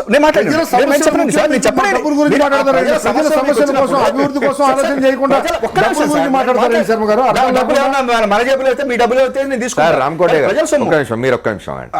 గారు, ఇప్పుడు ఏం జరిగిందంటే అట్లా నిజమే, ఏ రాష్ట్రం వల్ల ఆ రాష్ట్రం వెళ్ళిపోయి అక్కడ సమస్యలు ప్రజల గురించి ఆలోచించడం మంచిదే. కానీ అంత అనుకున్నప్పుడు హైదరాబాద్లో సచివాలయంలో కానీ, లేక్ వ్యూ గెస్ట్ హౌస్ కానీ, లేకపోతే ఇక్కడ వారు ఇక్కడ వెళ్ళిపోయి వారు రేపు ఇక్కడ నిర్మించుకుంటున్న ఇంటి మీద కూడా 90 లక్షలు ఖర్చు పెట్టింది ప్రభుత్వం అని చెప్పి వార్తలు వచ్చినాయి. అంటే ఇవన్నీ కూడా మనకి యాక్చువల్గా ఉన్నటువంటి విషయాల గురించి నేనేం మాట్లాడట్లా. కానీ ఏంటంటే ఒక రాజధాని మన ప్రాంతంలో కట్టుకున్నారు వెళ్ళిన దాని గురించి నేను మాట్లాడుతున్నా, కానీ ఇంతకుముందు ఏం ఖర్చు పెట్టారు అనే దానికోసం. ఎందుకంటే ప్రజలు ఒక ప్రజల గురించి మాట్లాడటం కోసం, శాసనసభ్యుల కోసం చాలామంది వాట్సాప్లో ఈ మధ్య కొత్తగా ప్రసార మాధ్యమాల్లో కొత్తగా తయారైంది. ఒక ఎంపీ జీతం ఎంత, ఆయనకు సంబంధించిన క్వార్టర్ ఎంత, వాళ్ళకి సంబంధించిన విధానం మాట్లాడతారు. వీళ్ళు ఎవరండి? 5 కోట్ల మందికి ప్రజాప్రతినిధులు, ఈ 175 మంది. వీళ్ళని ఎలా చూసుకోవాలండి? మనం చూసుకోవాల్సిన విధానం ఎలా ఉంది? దానికోసం వాట్సాప్లో ఏంటంటే వీళ్ళ కోసం ఎంత ఖర్చు పెట్టాలి, అది ప్రతిపక్షమైనా స్వపక్షమైనా తనైనా పరాయి వాళ్ళైనా జాగ్రత్తగా చూడాల్సిన అవసరం సందర్భం సబ్జెక్ట్ అది కాదు. ఇంకోసారి కాదు. ఇప్పుడు రాష్ట్రపతి జీతాన్ని ఒక ఫైల్ కూడా ప్రధానమంత్రి దగ్గర పడి ఉందట, అది ఇంకోసారి మాట్లాడుకుందాం మనం. చెప్పండి బ్రీఫ్గా. ఏం లేదు సార్, కానీ ఇప్పుడు ఏం జరుగుతుంది? సుప్రీంకోర్టు నోటీస్ ఇచ్చింది ఆంధ్రప్రదేశ్ ముఖ్యమంత్రికి. ఏసీబీ కోర్టు ఇచ్చిన నోటీసు హైకోర్టును స్టే తెచ్చారు. హైకోర్టు స్టేను సుప్రీంకోర్టు తొలగించి నోటీస్ ఇచ్చింది. ఇప్పుడు ఏం జరుగుతుంది అంటే చంద్రబాబు గారిని రిప్లై ఇవ్వమని, అదే కౌంటర్ ఫైల్ చేయమని అడిగారు. రైట్. నేను అనుకోవటం ఏంటంటే చంద్రబాబు నాయుడు గారిది అంత తేలిగ్గా మనం తీసుకోకర్లేదు, కానీ ఆయన దీనికి ప్రిపరేషన్ అదంతా కూడా ఆల్రెడీ బాగానే ప్రిపేర్ అవుతాడు ఆయన. ఇంకోటి ఏంటంటే ఈ చట్టాల మీద కానివ్వండి, లేకపోతే ఏ అడ్వకేట్ని పెట్టాలి, ఎవరి చేత ఏం మాట్లాడించాలి, అవన్నీ కూడా ఆయనకు తెలిసినంతగా ఎవరికి తెలియదు. అయితే ఇక్కడ ఇంకొక ప్రాబ్లం కూడా ఉంది. ఏమని అడుగుతున్నానంటే, ఇవాళ ఇప్పుడు మన రామకోటయ్య గారు అన్నట్టు ఈ ఎక్స్పెండిచర్ ఏంటి, పార్లమెంట్ అన్నట్టు ఇవాళ ముఖ్యమంత్రి గారి మీద ఉన్నటువంటి ఈ కేసు మీద ఒక్కొక్క అడ్వకేట్ని 10 లక్షలు 20 లక్షలు ఇస్తున్నప్పుడు ఇవి నిజంగా వాళ్ళ పార్టీ తరఫు నుంచి ఇస్తా ఉన్నారా, లేకపోతే ప్రభుత్వం నుంచి ఇస్తా ఉన్నారా అనేది కూడా రేపొద్దున ఎవరో ఒకళ్ళు ఆర్టీఐ కింద అడుగుతారు. ఎందుకు అడుగుతారని చెప్పంటే, ఇవాళ ఆయన మీద ఉన్నటువంటి సొంత కేసు అది తెలుగుదేశం పార్టీకి సంబంధించినటువంటి కేసు. ఆ కేసుకి ఆయన ముఖ్యమంత్రి హోదాలో ఉండి ఈ ప్రజాధనం అటు ఇస్తున్నారా అనేటువంటిది కూడా రేపు పొద్దున ఆర్టీఐలో అడుగుతారు. ప్రజలకి వాళ్ళ పబ్లిక్గా ఉన్నటువంటి ప్రభుత్వం కానీ ఉన్నటువంటి అధికారంలో ఉన్నటువంటి వాళ్ళ మీద వాళ్ళు ఖర్చు చేసేటువంటి ప్రతి పైసా మీద కూడా లెక్క అడిగేటువంటి అధికారం ప్రజలకి ఉన్నది. ఎందుకంటే అది వాళ్ళ సొమ్ము, ఎవరి సొమ్మో కాదు. వాళ్ళ సొమ్ముని మీరు జీతాల రూపంలో కానీ ఇవాళ అడ్వకేట్లకి ఇచ్చే ఈ రూపంలో కానీ మీరు చేస్తూ ఉన్నారు. ఇంకొకటి ఏంటంటే వాళ్ళ సుప్రీంకోర్టు కేసుది నిజంగా చంద్రబాబు నాయుడు గారు, మరి రామకోటయ్య గారు ఏమంటారో తెలియదు, అద్వానీ గారు లాగా ఆయన రిజైన్ చేసి తర్వాత ఆయన మళ్ళీ కేసు మొత్తం ఇదయ్యేదాకా ఆయన బయట ఉన్నారు. మరి చంద్రబాబు నాయుడు గారు కూడా ఆ రకంగా చేస్తే నిజంగా చాలా విలువలకి ఇచ్చినటువంటి వ్యక్తిగా ఇవాళ చరిత్ర, ఇవాళ మీరు కనుక టీవీలో చూస్తే అన్ని చరిత్రే. మన అసెంబ్లీ మనం కట్టుకున్నాం చరిత్ర, ఇంత బ్రహ్మాండంగా కట్టుకున్నాం చరిత్ర, అన్ని చరిత్రలు వచ్చినాయి. అదే రకంగా ఒక చరిత్ర కూడా వచ్చింది ఏంటంటే ఇవాళ ఓపెనింగ్ రోజునే ఆయన మీద సుప్రీంకోర్టులో మొట్టమొదటిసారి నోటీస్ ఇష్యూ చేయటటువంటిది కూడా ఒక చరిత్ర. అందుకని ఇన్ని కూడా ఇంకొక చరిత్ర ఏంటంటే ఆయన ఇవాళ పదవి నుంచి నేను కొన్నాళ్ల పాటు నా మీద ఉన్న ఈ కేసు యొక్క ఇది తప్పిపోయి దాకా నేను పదవి నుంచి తప్పుకుంటాను అని చెప్పని కనుక నైతికంగా కనుక ఆయన ఏదన్నా నిలబడినట్టయితే అది కూడా ఒక పెద్ద చరిత్ర కింద ఈ రాష్ట్ర ప్రజలు చెప్పుకునే అవకాశం వస్తుంది. మూర్తి గారు ఎట్లా ఇది ఏం జరుగుతుంది అంటే ఆయన చెప్పినట్టు అట్లా చంద్రబాబు గారు రిజైన్ చేయాలని నిర్ణయించుకున్నా కూడా పర్వాలేదు, లోకేష్ బాబు ఎమ్మెల్యే కాబట్టి ఆల్రెడీ ఆయన ఎంటర్ అయ్యారు. బయట ఉన్నది కదా ఆయన. పాపం యాక్చువల్గా ఏదో ఎమ్మెల్సీ అవకాశం ఉంది, ఆయన పార్టీలో పనిచేస్తున్నాడు, ఎమ్మెల్సీకి అవకాశం ఉంది, అందరి యొక్క ఆమోదం ఉంది, వాళ్ళ గ్రామం నుంచి వాళ్ళ దగ్గర నుంచి యంగ్ జనరేషన్ రాజకీయాల్లోకి రావడాన్ని ఎవరు అభ్యంతరం పెట్టారు? అందరూ ఆహ్వానిస్తారు, దాన్ని ఎవరు కాదండి. ఏ రకంగా వస్తున్నారు అనేది, ఏ రకంగా వస్తున్నారు అనే దానికి ఇప్పుడు ఎమ్మెల్సీగా తెచ్చుకోవడానికి ఎవరికైనా ఇంట్రెస్ట్ ఉంది కదండి, ఎవరికి తప్పు లేదు కదా. దాంట్లో ఉన్న తప్పు ఇదేమి అభిష్టానికి వ్యతిరేకంగా జరిగింది. రామచంద్రమూర్తి గారు ఉంటే ఒకవేళ ఉంటే కూడా ఆయన కొడుకే ఉన్నారు కదా అనే విధంగా చెబుతున్నారు. అది అంటే లోకేష్ లోక్సభ డైరెక్ట్ ఎలక్షన్ రాకపోవటం, ఇండైరెక్ట్ ఎలక్షన్ రావటం అనేది పెద్ద ఇష్యూ కాదు. If you wants you can get elected from any constituency. ఎక్కడ ముఖ్యంగా చిత్తూరు జిల్లాలో ఎక్కడో నియోజకవర్గం నుంచి ఎన్నికటి ఒకసారి రాజీనామా చేయించి సిద్ధంగా ఉన్నారు. కానీ అది ఎమ్మెల్సీ కావటం పెద్ద సమస్య కాదు అతనికి. కానీ ఓవరాల్గా ఏంటంటే మన నుంచి అనేది తాత్కాలికం ఎందుకు, ఖర్చు ఎందుకు అంతేగాని రాజధాని కట్టుకోవాలి, మంచిగా కట్టుకోవాలి అని కోరుకుంటున్నాం. కానీ మీరు రాజధాని కట్టుకునేటప్పుడు లేకపోతే అసెంబ్లీ భవనం కట్టుకునేటప్పుడు తాత్కాలికం ఎందుకు, శాశ్వతంగా కట్టుకోవచ్చు కదా అని. అంతే, తాత్కాలికంగా వేస్ట్ కదా. ఈ 100 కోట్లు శాశ్వతం గురుగారు, భవనం శాశ్వతం. కానీ దాంట్లో ఉన్నటువంటి ఆ ఎక్విప్మెంట్ అవన్నీ తర్వాత ఉన్న బిల్డింగ్ లో మారుస్తారు తప్పితే దానికి ఇక్కడ నుంచి అద్దెంట్లోంచి ఇంకో ఇంట్లోకి మారినట్టు తప్పితే వేరే పర్పస్ కు వాడతారు. అవన్నీ తాత్కాలికం అనేది ఎందుకు మాట్లాడుతున్నారు నాకు తెలియదు. యాక్చువల్గా తాత్కాలికం కాదు, ప్రభుత్వం చెప్తుంది. ప్రభుత్వం మాట్లాడుతుంది, నాకు కూడా ఆశ్చర్యంగా ఉంటుంది. ఎందుకంటే తాత్కాలికం కాదు. ఒక బిల్డింగ్ కట్టారంటే అది శాశ్వతమైన బిల్డింగ్, 100 సంవత్సరాలు తప్పకుండా ఫౌండేషన్ వేసి చేసినటువంటి బిల్డింగ్, దీని మీద 10 అంతస్తులు అయినా కట్టడానికి ఆస్కారం ఉంది. వాళ్ళ దృష్టిలో ఇంకోటి ఏమన్నా ఇంకా అద్భుతంగా కడదామని ఆలోచన. కొండవీటి వాగు నుంచి ఎటువంటి ప్రమాదం లేదా ఈ భవన సముదాయాలకు? ఏం లేదండి. యాక్చువల్గా ఏంటంటే దానికి ఇంతకు ముందు ఉన్నటువంటి దానికి చూసిన ప్రకారం దీంట్లో ఎటువంటి ఇబ్బంది లేనటువంటి పరిస్థితి ఉంది. అట్లాంటి ఇబ్బందులు ఏమీ లేవు ఈ రాజధాని ప్రాంతం. పర్యావరణ అనుమతులు లేవు కాబట్టి తాత్కాలికంగా అని చెప్పనుంటున్నారు. ఎందుకంటే వీళ్ళు ఎన్జీటీలో అఫిడవిట్ ఫైల్ చేశారు. ఇవన్నీ తాత్కాలికమైనటువంటి కన్స్ట్రక్షన్స్ తాత్కాలికమైనటువంటి కన్స్ట్రక్షన్స్ చేస్తా ఉన్నాము, ఇవి పర్మనెంట్ స్ట్రక్చర్స్ కాదు అని చెప్పని అఫిడవిట్ ఫైల్ చేశారు. కాబట్టి తాత్కాలికం సెక్రటేరియట్ తాత్కాలికం, ఈ అసెంబ్లీ తాత్కాలికం, వాళ్ళ ప్రభుత్వం తాత్కాలికం, వీళ్ళ యొక్క ఎలియన్స్ తాత్కాలికం, అది అన్ని తాత్కాలికమే. మేము అడుగుతున్నాం అంటే అన్ని ప్రజాస్వామ్యం ఖర్చు పెడుతున్నారు కాబట్టి పర్మనెంట్ స్ట్రక్చర్స్ కావాలా, పర్మనెంట్ అసెంబ్లీ ఎక్కడో మీరు డిసైడ్ చేయండి, పర్మనెంట్ సెక్రటేరియట్ కట్టండి అని చెప్పని మేము అడుగుతా ఉన్నాం. మీ స్నేహం కూడా తాత్కాలికం అంటే అలయన్స్ కూడా తాత్కాలికం. ఇది రాజకీయంలో ఎవరికి ఎక్కడ కలిసి ఉంటారు, ఎక్కడ విడిపోతారు అనేది మనం ఎక్కడ చెప్పలేమండి. నిన్నటి దాకా శివసేన వాళ్ళు మాతో కలిసి ఉన్నారు, ఇవాళ వాళ్ళు విడిపోయి సొంతంగా ఉన్నారు. మా బలం ఏంటో మాకు తెలిసింది, వాళ్ళ బలం ఏదో వాళ్ళకి తెలియనటువంటి విషయం ఏం కాదు. అలాగే దీంట్లో ఏంటంటే వాళ్ళకు ఉన్నటువంటి కమిట్మెంట్స్ ప్రకారం పనిచేస్తూ ఉంటారు. స్నేహం తాత్కాలికమా పర్మనెంట్ అని కాదు. ఒక మనిషి బాగా కష్టపడి పనిచేస్తున్నప్పుడు దాన్ని మనం సపోర్ట్ చేయాల్సిన అవసరం ఉంది, కానీ అంతేగాని దాని స్నేహం తాత్కాలికమా లేకపోతే మీరు ఇప్పుడు సపోర్ట్ చేస్తున్నారు. What he is doing is correct. ఇవాళ మన రాష్ట్రంలో ఒక రాజధాని కోసం ఏర్పాటు చేశారు. శర్మ గారు నర్మగర్భంగా చెప్పారు ఏంటంటే ఇవన్నీ తాత్కాలికమైన విషయాలు, దీంట్లో ఏమీ లేదు, దీనికోసం అన్నారు. అదేనే కానీ అయితే వీ హ్యావ్ టు యాక్సెప్ట్. ఎందుకంటే మంచి పని జరుగుతుంది కదా, తాత్కాలిక రాజధాని అని చెప్పి చెబుతున్నారు కానీ అనుమతుల కోసం అయ్యారని అంటున్నారు. దీంట్లో వచ్చిన తప్పేం లేదు కదా. అందువల్ల దీన్ని మనం పాజిటివ్గా తీసుకుని అక్కడ కావాల్సినటువంటి ప్రశ్నలు వేయమని శ్రీధర్ రెడ్డి గారిని నేను రిక్వెస్ట్ చేస్తున్నాను. అయ్యా రేపటి నుంచి మీ యొక్క క్వశ్చన్లు సంధించి చక్కటివన్నీ ముందే స్పీకర్ గారు ముందు. రామకోట గారు ఒక ప్రశ్న, మనకు ఉమ్మడి ఆంధ్రప్రదేశ్ రాష్ట్రంలో శాసనసభ సమావేశాలు, బడ్జెట్ సమావేశాలు జరిగిన రోజుల్లో 30-40 రోజుల సమావేశాలు జరిగినా చివరికి పద్దులన్నీ గెలెట్టినాయి. చాలా వరకు పద్దుల మీద ఎప్పుడు చర్చ జరగలేదు. నాకు తెలిసినంత వరకు 30-40 ఏళ్లలో మెజారిటీ టైమ్స్ పద్దులు గిలెటిన్ అవుతుంటాయి, చర్చ జరగదు. 13 రోజుల్లో పద్దుల మీద ఏం చర్చ జరుపుతారు, ఇతర ప్రజా సమస్యల మీద ఏం చర్చ జరుపుతారు, ఎట్లా జరుగుతుంది అంటారు? అంటే కాపీస్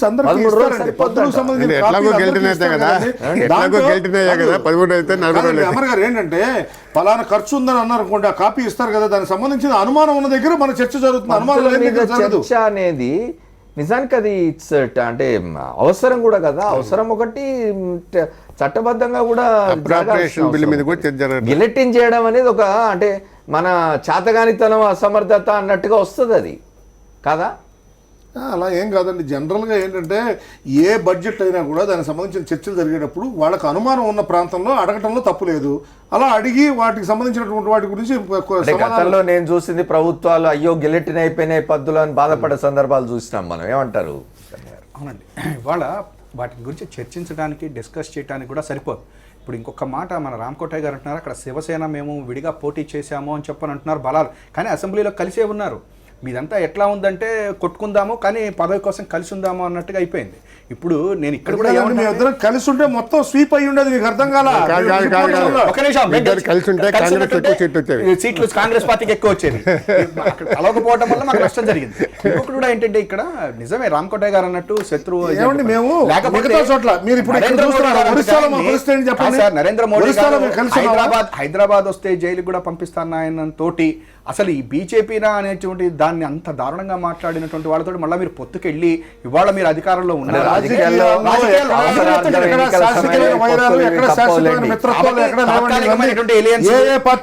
కాంగ్రెస్ పార్టీలు సమాజ్వాదీ ఎలా కలిసి ఉన్నారండి? ఏం మాట్లాడారు? శ్రీధర్ రెడ్డి గారు చెప్పండి. 13 రోజుల్లో పద్దుల మీద చర్చ జరగడం, ఇతర ప్రజా సమస్యల మీద చర్చ జరగడం, ఇవన్నీ సాధ్యమయ్యే పనేనా? అమర్ గారు సార్, ఈరోజు బడ్జెట్ సమావేశాలు కనీసం 30 రోజుల పాటు జరగాల్సిన అవసరం ఉంది. మొట్టమొదట 19 రోజులు అని చెప్పారు, మళ్ళీ 15 రోజులు అని చెప్పారు, ఇప్పుడేమో 13 రోజులు అని చెప్పని ఈరోజు బీఎస్సీలో నిర్ణయించారు. ఎందుకో చంద్రబాబు నాయుడు గారికి అసెంబ్లీ ఎక్కువ రోజులు సాగటం ఇష్టం ఉండే పరిస్థితి కనపడటం లేదు. కానీ ఈరోజు రాష్ట్రంలో ఉండే పరిస్థితుల్లో ప్రత్యేక హోదా, చట్టబద్ధత, పోలవరం నిధులు, రాజధాని నిర్మాణం, విద్యార్థుల ఫీజు రాయితీలు, రైతుల రుణమాఫీ, అగ్రిగోల్డ్ సమస్యలు, ఉద్యోగుల సమస్యలు, పోలీసుల, హోంగార్డుల సమస్యలు, ఏదైతే అనేక రకాలైనటువంటి సమస్యలు, ఆరోగ్యశ్రీ పేరుతో హాస్పిటళ్ళకి డబ్బులు రాని విషయం కానీ, లేకుంటే కరువు విషయం కానీ, ఈ రాష్ట్రంలో జరుగుతున్నటువంటి అనేక రకాల సమస్యలు సమగ్రంగా చర్చించాలంటే కనీసం 30 రోజుల పాటు కావాలా. ఇప్పటికైనా ప్రభుత్వం పునరాలోచన చేసి 30 రోజుల పాటు శాసనసభ సమావేశాలు జరిపించాలని, ఆ శాసనసభలో కూడా గత 3 ఏళ్లుగా సాగుతున్నటువంటి దుష్ట సంప్రదాయాలకి స్వస్తి పలికి ప్రజల గొంతుక ప్రతిపక్షానికి తగిన అవకాశం ఇచ్చే విధంగా ఈ యొక్క ప్రభుత్వంలో తీరు మారాలని చెప్పని ఆ అవకాశం ఇచ్చినట్లయితే వైఎస్ఆర్ కాంగ్రెస్ పార్టీ ఎమ్మెల్యేలు అందరూ కూడా వైఎస్ జగన్మోహన్ రెడ్డి గారి నేతృత్వంలో ఈ రాష్ట్రంలో ఉన్నటువంటి ప్రజా సమస్యల్ని ఎత్తి చూపించి ఒక చక్కటి భాష, సంస్కారవంతమైన భాష, ఒక మంచి చర్చ ఈ రాష్ట్రంలో జరిగేదానికి అందరం కూడా సహకరిస్తాం. Thank you sir. మూర్తిగా చివరిగా చెప్పండి, ఇప్పుడు బడ్జెట్ కూడా ఏదో నూతనంగా ప్రవేశపెట్టబోతున్నాం, ప్రణాళికేతర వ్యయాన్ని అన్నింటినీ ఇది చేసి ఒకటే చేస్తామని అంటున్నారు. అది మనకు తెలీదు. మన శ్రీధర్ గారు చెప్పినట్టు ఇంతవరకు లంచ్ వరకే సమావేశం జరిగేది. ఎప్పుడైనా లంచ్ తర్వాత సమావేశం జరిగిన రోజు తక్కువ. అది కాకుండా లంచ్ తర్వాత కూడా సమావేశం జరిగింది. కనీసం 13 రోజులైనా అంతగా ఎక్స్టెండ్ చేస్తే మంచిదే. చేయకపోతే 13 రోజులు కూడా మొత్తం చర్చ జరిగితే మొత్తం కనీసం 8-9 గంటల రోజుకి లంచ్ తర్వాత కూడా సాయంత్రం వరకు చర్చ జరిగితే ప్రయోజనకరంగా ఉంటుంది అనుకుంటాం. చివరిగా ఒక్క మాట రామకోటయ్య గారు చెప్పండి, ముఖ్యమంత్రి తన మీద వచ్చిన ఆరోపణ మీద సుప్రీంకోర్టు ఇచ్చిన నోటీస్ మీద ఆయన ఏం చేయాలి? ఆల్రెడీ ఆంధ్రప్రదేశ్ హైకోర్టు ఏసీబీలో ఎవరైతే రామకృష్ణారెడ్డి గారు వేశారో ఆ కేసుని ఇక్కడ ఇదవటం జరిగింది. అదే ఇప్పుడు సుప్రీంకోర్టుకి వెళ్ళింది. సుప్రీంకోర్టుకి వెళ్ళినప్పుడు వారు స్పందించాల్సిన అవసరం అయితే తప్పకుండా ఉంది. సుప్రీంకోర్టు నుంచి నోటీస్ వచ్చింది, దానికి స్పందిస్తారు తప్ప. హైకోర్టు ఇచ్చిన స్టేను సుప్రీంకోర్టు తొలగించి నోటీస్ ఇచ్చింది. అవునండి, యాక్చువల్గా ఇక్కడ ఏదైతే స్టే ఇచ్చారో దానికోసమే పైకి వెళ్ళారు కదా. వెళ్ళిన దాంట్లో దానికి సంబంధించిన న్యాయపరమైనటువంటి విషయాలు ఉంటే ఎదుర్కోవడానికి ముఖ్యమంత్రి సిద్ధంగా ఉన్నారు. నా మీద ఇంతకుముందు 26 కేసులు వేశారు, ఏమైంది ఇప్పుడు కూడా వేశారని చెప్పేసి అంటున్నారు. అది నేను ఒక విధంగా మాత్రం నేను కొన్ని విషయాలు సపోర్ట్ చేయనండి. కానీ ఏంటంటే వారు మాట్లాడుతున్న దాంట్లో న్యాయం ఉంటే మనం యాక్సెప్ట్ చేయాల్సిన అవసరం ఉంది. ఏమంటున్నారు, ఇంతకుముందు నా మీద కేసులు వేశారని. చాలా మంది మీద కేసులు ఉన్నటువంటి వాళ్ళు ఉన్నారు. వాళ్ళు అడిగేది ఒకే ఒక విషయం గురించి అడుగుతున్నారు. దాంట్లో కనుక కోర్టు న్యాయపరంగా వాళ్ళకి కనుక బెనిఫిట్ వచ్చిందనుకోండి, దాని గురించి మనం చాలామంది ముఖ్యమంత్రులు శిక్ష పడ్డ వాళ్ళు ఉన్నారు, అలాగే పడని వాళ్ళు ఉన్నారు. దానికోసం న్యాయపరంగా ఎదుర్కోవడానికి ఆయన సిద్ధంగా ఉన్నప్పుడు దాంట్లో మనకు వచ్చిన నష్టం ఏం లేదు కదా. కాకపోతే ఏంటంటే ఇవాళ వాస్తవంగా చెప్పాలంటే మీరు మాట్లాడంటే మాకు కూడా బాధగా ఉంది. ఎందుకంటే మొట్టమొదటి రోజు రాజధాని ప్రారంభించిన రోజు ఇలాంటి కేసు రావడం అనేది కొద్దిగా బాధాకరం. Right sir, thank you very much. సమయం అయిపోయింది. న్యాయపరంగా ఎదుర్కోవడానికి వారు సిద్ధంగా ఉన్నట్టు లేరు అనడానికి నిదర్శనం స్టేలు. చాలా కేసుల్లో వారు స్టేలు తెచ్చుకుంటున్నారు. ఇదేమైనా థ్యాంక్ యూ రామచంద్రమూర్తి గారు, రామకోటయ్య గారు, అట్లాగే సుందరామ శర్మ గారికి, కోటంరెడ్డి శ్రీధర్ రెడ్డి గారికి కూడా ప్రత్యేకంగా ఏదైనా ఆంధ్రప్రదేశ్ శాసనసభ సమావేశాలు ఇప్పుడు ఆ రాష్ట్ర రాజధానిలో జరుగుతున్నవి.